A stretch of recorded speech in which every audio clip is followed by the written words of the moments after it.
estábamos, eran más de 2.000 personas, 2.200, ¿no? Eran de San Juan, de acá de Chile, bolivianos. Este césped, acá lo inauguramos con la selección argentina, ¿no? Cuando jugamos con la selección de Córdoba. Son unos recuerdos lindos, clásicos, ¿no? Y que tanto tiempo pasó, ¿no?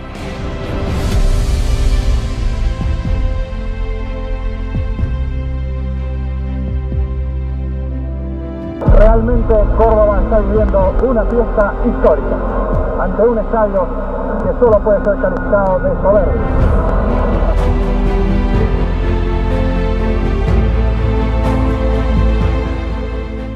Una cosa nueva, ¿no? Porque esto se hizo de nuevo, de cero.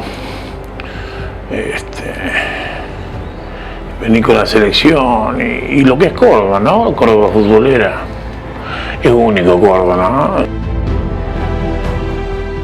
Todo el mundo, todos sabíamos que era un momento histórico del deporte cordobés, se nos venía el Mundial, era el último partido de entrenamiento de la selección y estar ahí y tener la entrada era pertenecer. Ahí fuimos todos, yo me acuerdo absolutamente lleno. Yo debo haber llegado 9 de la mañana porque cuando entré a este escenario era vacío, estaba prácticamente vacío. Y sobre la hora ya ver los paracaidistas, verlos a Kempes, verlos a Menotti, era tocar el cielo con las manos. Vino la selección acá, hicieron un partido previo, pero verlo a este estadio lleno por primera vez fue realmente impresionante, ¿no? Fue una... O sea, haberlo visto crecer, esta criatura tan criticada, por supuesto, porque no nos olvidemos que era una época de la dictadura. Una palabra se dibuja en el campo de juego. Argentina 78.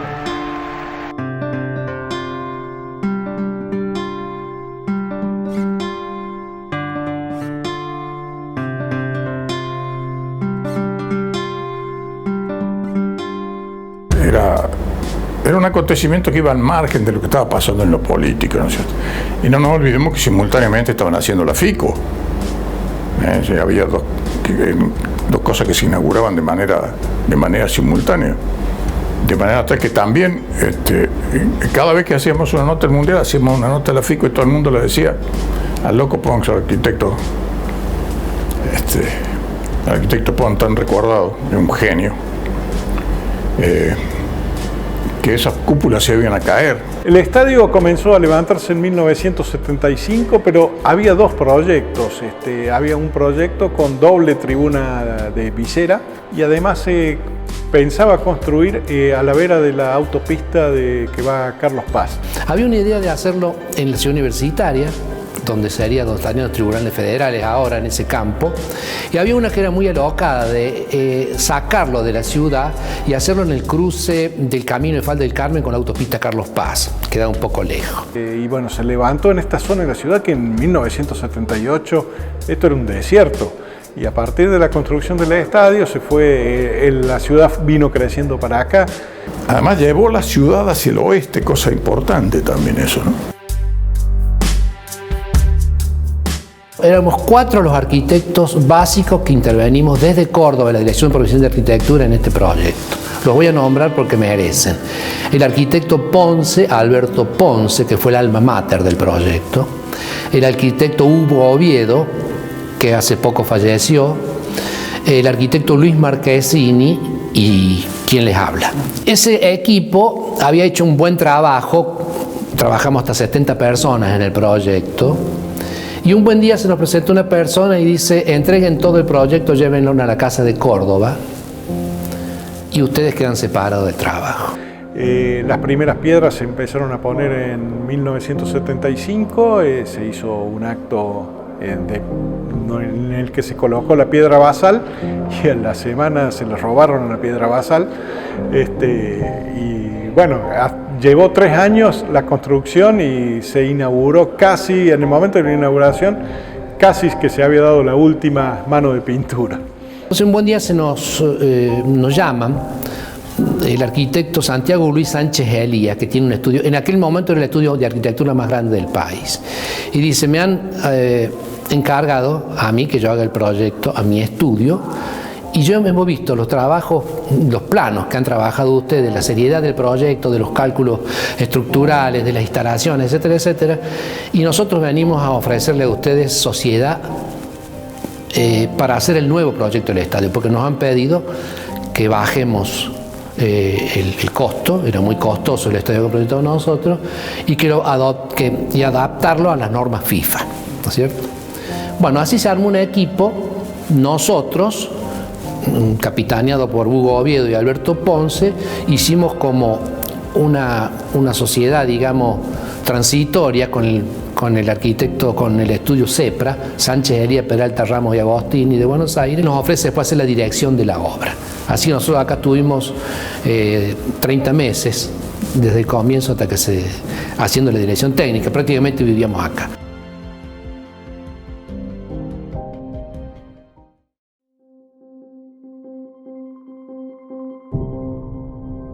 Era una cosa totalmente nueva. ¿Te imaginas que las canchas más grandes que existían eran la cancha de Talleres y la cancha de Belgrano? Y después olvídate. Y uno veía las imágenes que venían desde otros lugares del mundo, veía Wembley, veía Maracaná, y de golpe, es decir, poder palpitarlo así, las dudas de que esto se pudiera concretar realmente, ese era el tema. Nos parecía una tarea egipcia. Es decir, el estadio nació con el nombre de Estadio Polideportivo Ciudad de Córdoba, un nombre que fue impulsado desde las páginas de La Voz del Interior y que las recepcionó en su momento la Intendencia de Córdoba, y ya en aquel momento le habían llamado Estadio Polideportivo Ciudad de Córdoba. La abreviatura lo hizo llamarse Estadio Córdoba. En esta obra hubo un pico de trabajo que durante 8 meses, un año, trabajaban 2.500 personas. Y se hizo todo con un proyecto nuestro y con técnicas nuestras, bien nacionales y bien provinciales, ¿no es cierto? O sea que se demostró que Córdoba tenía capacidad perfecta para poder encarar este tipo de obra muy desconocida. Nosotros partimos con un proyecto inspirado en el Estadio Olímpico de la Ciudad de México, no en el Azteca. Tratar de que el proyecto no hiera el paisaje, era lo opuesto a lo monumental. Yo creo que la concepción, cuando se hizo el proyecto, es para contrarrestar las críticas en el sentido de que lo único se había pensado en el fútbol. Entonces se pensó también más en un estadio olímpico, más un polideportivo. Al pensarse en polideportivo, al pensarse como un polideportivo, es que se le dio esta concepción. Hubo varias, yo no diría imposiciones, sino prerrogativas para poder diseñar el estadio a todos los efectos. Entonces ustedes ven que este estadio, a diferencia de los otros que se hicieron en Argentina o que se remodelaron en Argentina para el Mundial 78, tiene pista de atletismo. En el marco de la amistad entre los hombres y los pueblos, y bajo el signo de la paz, declaro oficialmente inaugurado este 11º Campeonato Mundial de Fútbol 78.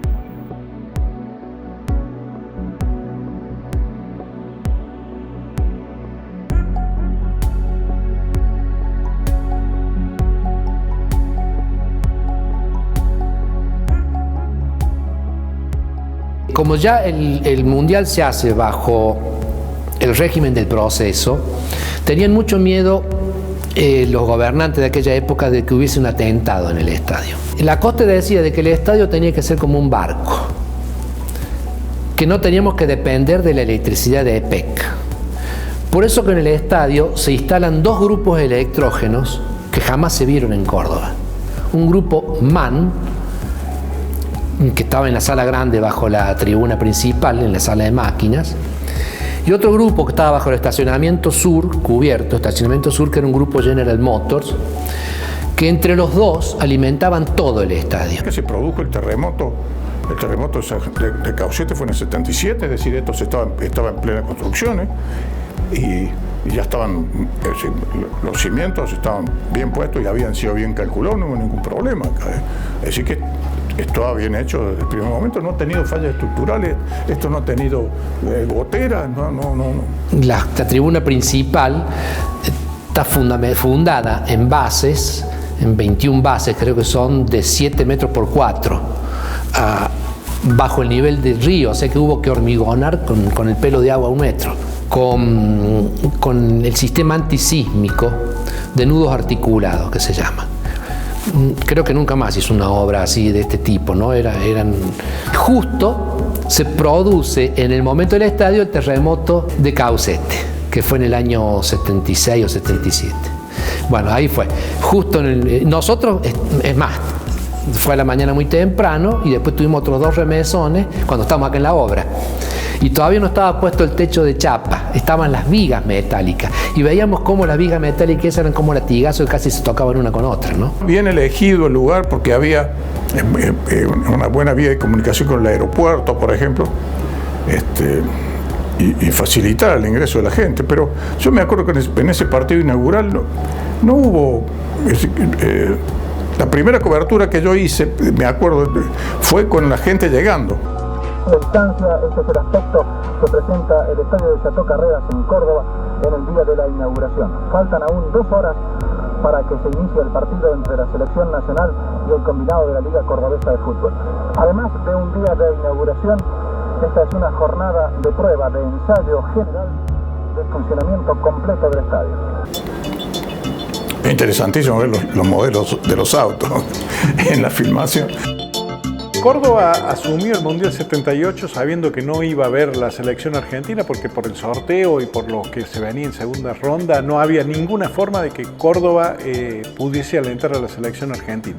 Y así surgieron las chances se simpatizó mucho por Perú, por lo que hacía, sobre todo había muchos visitantes peruanos que yo los veo todavía hoy con el gorrito rojo de Aero Perú, decía la gorrita roja y lo tenían todos.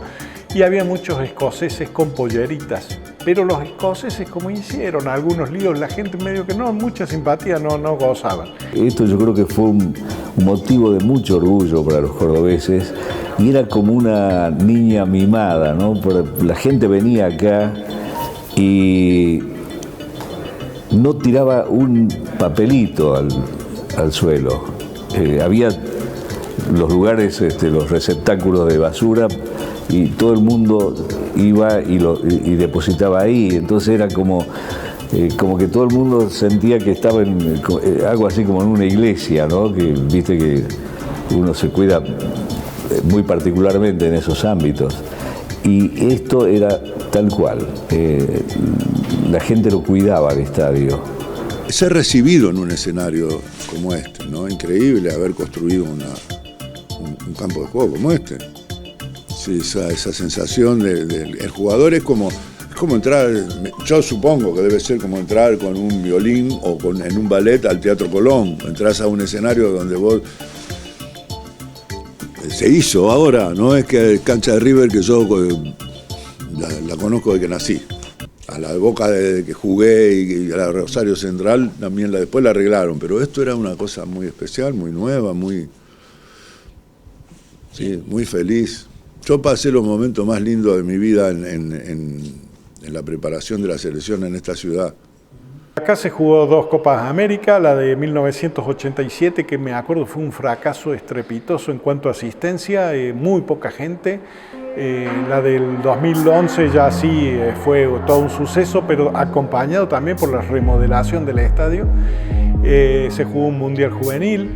Hubo hasta exhibición de tenis, hubo acá partidos, jugó Clerc, Ivana Madruga, participaron acá, partidos de rugby, ha habido lo que es el automovilismo. Todo eso no hubiese sido posible si no se hubiese levantado esta obra. Nada más merecido. Había sido muy injusta la sociedad argentina con Mario en la falta de reconocimiento, ligando al éxito de la selección a un momento político desagradable para todos.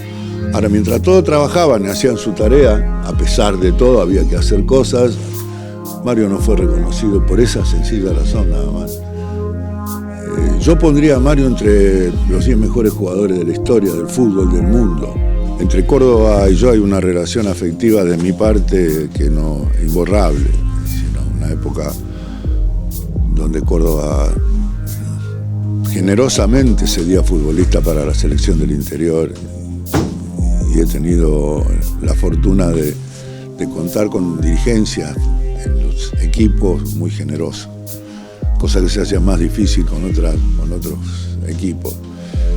Y bueno, jugadores entrañables para la historia de mi vida, ¿no? Compañeros de lucha dura y difícil hasta llegar al 78 y la construcción de este estadio, aferrándome yo siempre a la idea de que estos grandes escenarios solamente se construyen por la generosidad del futbolista. Fue un hecho histórico, trascendente, determinante, que lo posicionó al Estadio Mario Alberto Kempes como sin duda el mejor del país. Y digo el mejor del país por la cantidad de espectadores que alberga, por su tránsito interno, por la posibilidad de ingresar y egresar del mismo rápidamente, que se va a ver potenciado naturalmente con esta obra magnífica que se está realizando alrededor del estadio, que es el cierre de la circunvalación, que realmente le va a dar un salto de calidad a este espacio trascendente, junto con las obras que se están realizando en el sector opuesto, en el sector de turismo, y que bueno, que lo van a posicionar a este lugar con sus parques, con su infraestructura, con su tránsito, con sus ingresos, lo van a posicionar de la mejor manera en el país y el mundo, ¿no? Yo creo que el Kempes para el cordobés general de toda la provincia, como te digo, genera mucho respeto. Hay mucha gente que lo conoce y que se queda realmente impresionado con lo que es cuando viene a conocerlo por primera vez. Después cuando lo empezás a recorrer, lo inmenso que es. Y a aquellos que no han tenido la oportunidad de conocerlo, pero estoy segura que cuando alguien se los nombra, lo nombra como imponente, es algo que se impone. Totalmente asociado al nombre que lleva también, obviamente. Mario Alberto es una persona que es súper respetada y querida por todos los cordobeses, entonces ha tomado más dimensión que yo. Antes era el estadio, ahora es el Kempes.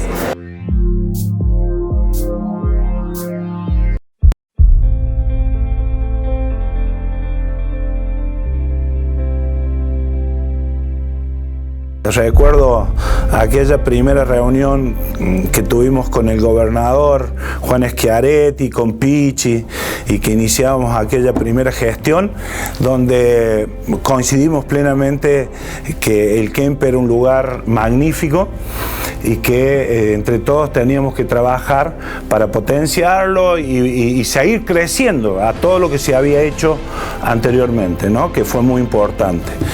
Así que bueno, a través de los años se fue trabajando, cada una de las gestiones fue sumando y eso trajo como consecuencia una mejora notable en la infraestructura con que se cuenta aquí, también en la calidad de los servicios que se brindan. Ha cambiado mucho el Kempes, aquella primera vez que lo pisé hasta hoy.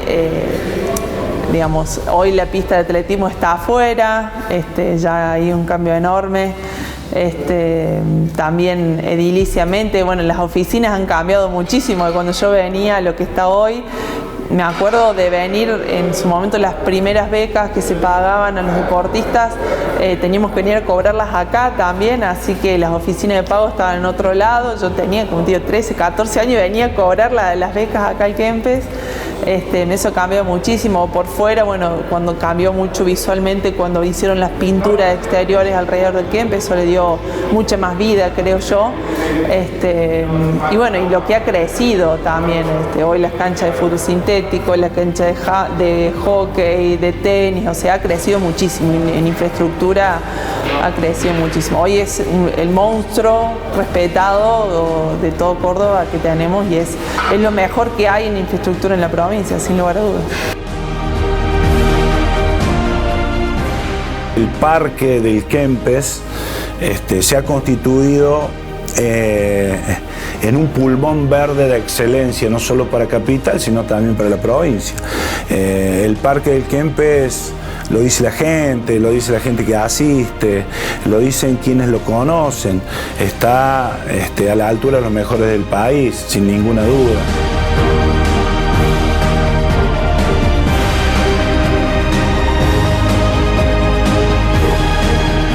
Tenemos todo a disposición, la pileta de 50 metros, que es muy importante entrenar en pileta de 50 metros para nosotros, más que nada porque los torneos, digamos, más importantes, bueno, sacando el Mundial de Corta, se hacen todos, digamos, los oficiales se hacen en pileta de 50, entonces hay mucha diferencia en entrenar en pileta de 25, de 50.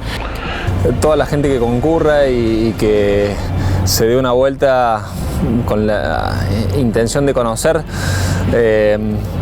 pueda sobre todo ver lo que han hecho los deportistas de su provincia, ya sea a nivel nacional o a nivel internacional, en diferentes competencias. Y algo que este museo no va a permitir es que los nombres se pierdan. ¿Viste cómo es? Pasa el tiempo, algunos nombres quedan, otros se van perdiendo porque tal vez se alejan del mundo del deporte, pero creo que esto va a permitir eso, que los nombres no se pierdan, que la gente los pueda tener latente, que los pueda ver en una foto. Yo creo que habla de la capacidad dirigencial, digamos, de poder justamente aprovechar las circunstancias de tener un lugar tan hermoso como este y optimizarlo al punto de que hoy sea un centro polideportivo, no solamente dedicado al fútbol. Me parece una muestra de gran inteligencia por parte de los que nos dirigen, ¿no?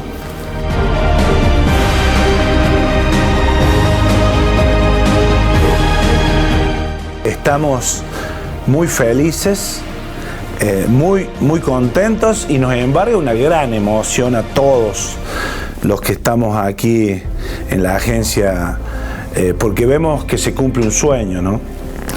Un sueño que seguramente va a permitir que absolutamente todos puedan conocer la esencia y quiénes fueron los que cimentaron el éxito del deporte de la provincia de Córdoba en la actualidad. Aquí, bueno, se jugó el Mundial, fue una sede del Mundial del año 78, así que es un lugar absolutamente histórico, pero para todo el mundo, no solamente para nosotros. Hay un montón, no solamente fútbol, sino hay un montón de otras disciplinas, de otros deportistas que han logrado cosas muy importantes para nuestra Córdoba. Esta es una gran oportunidad de que los niños, los jóvenes, pero también los adultos, la familia y todos aquellos que nos visiten puedan conocer todo este trayecto deportivo y que llevó a que a Córdoba, a que a nuestro deporte, a que a nuestra provincia se la identifique como cuna de campeones, que me parece que es realmente un logro muy trascendente y que nos hace distinto en el deporte argentino y en el deporte mundial. Creo que a Córdoba le hacía falta una cosa como esta. Para nosotros, o sea, quizá que van a quedar mucho en el camino y van a querer estar o estarán en algún momento, pero para el que ha hecho deporte y que ha tenido la suerte de alcanzar el himno nacional a través de un cuadrilátero, izar la bandera y que después pasen estas cosas, son cosas maravillosas. Para mí que el deporte es mi vida, o sea, creo que todo lo que soy, todo lo que voy a hacer y todo lo que fui se lo debo al deporte. Creo que es todo, para mí es contención, educación, amistad, es todo. Creo que es transversal a toda la sociedad el deporte. Creo que en el único ámbito donde se pueden igualar todas las personas. Felicitaciones a quien entienda de que el deporte es un hecho cultural. Cuando digo cultura no digo leer a Borges solamente, digo cultura es justamente entender el sentido de convivencia. Se resuelve mucho el aprendizaje social desde el deporte. Es el agente formativo y educativo por excelencia, al que tenemos que echar mano los adultos, fundamentalmente los padres, para educar a nuestros hijos. Y yo felicito a todos aquellos dirigentes políticos que lo entiendan y lo defiendan y lo sostengan, y que lo entiendan de verdad, que lo entiendan.